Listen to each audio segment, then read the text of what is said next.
Tidak sampai 24 jam sesudah menerima laporan dari 2 orang pelajar yang telah dijamret, tim Gaspol Polsek Lubuk Linggau Barat berhasil menangkap 2 tersangka penjamretan, yaitu Eka dan AM, yang masih di bawah umur di Pasar Impres Lubuk Linggau.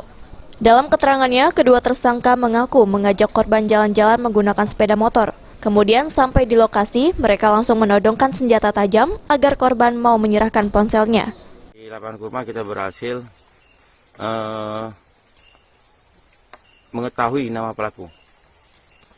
Dan pada malam harinya, sekitar jam 8, Katim Opsional Polsek Lubuk Linggau Barat, tim Gaspol, rekan-rekan mencari keberadaan Erik ada di depan toko Sinar Baru Pasar Impres dan dapat diamankan tanpa perlawanan. Berikut si Al dapat di Pasar Impres tanpa perlawanan dan mereka mengakui perbuatan tersebut. Dan pada saat ini kita telah mengamankan 2 orang tersangka, 2 barang bukti, 2 HP, 1 sepeda motor. Dari penangkapan ini, petugas menyita barang bukti yakni 1 unit sepeda motor, 2 unit handphone milik korban. Tri Hajariah, PAL TV.